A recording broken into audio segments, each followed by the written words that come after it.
Julia Polastri will be fighting Josephine Knudsen, and this looks like a clash between two extremely tough fighters. Julia Polastri choked out Patricia Lujas, was better than Brenda Gotti, Bianca Sattelmeyer, but Knudsen offers a lot of Muay Thai experience, 7'0", 5'3", 60 inches of reach.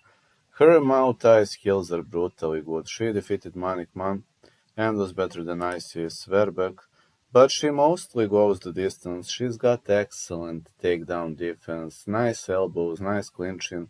She lacks in striking power, but she isn't cutting many pounds. She's like she walks around maybe, I'd say 57 kilos maximum. This chick isn't too big.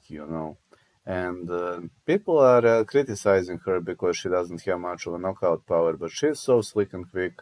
She's destroying everybody via points, and I believe her submission defense is solid, so I'm gonna go with over 2.5. As a side call, gonna give slight advantage to Knudsen, but I won't be surprised if Polastri chokes her out.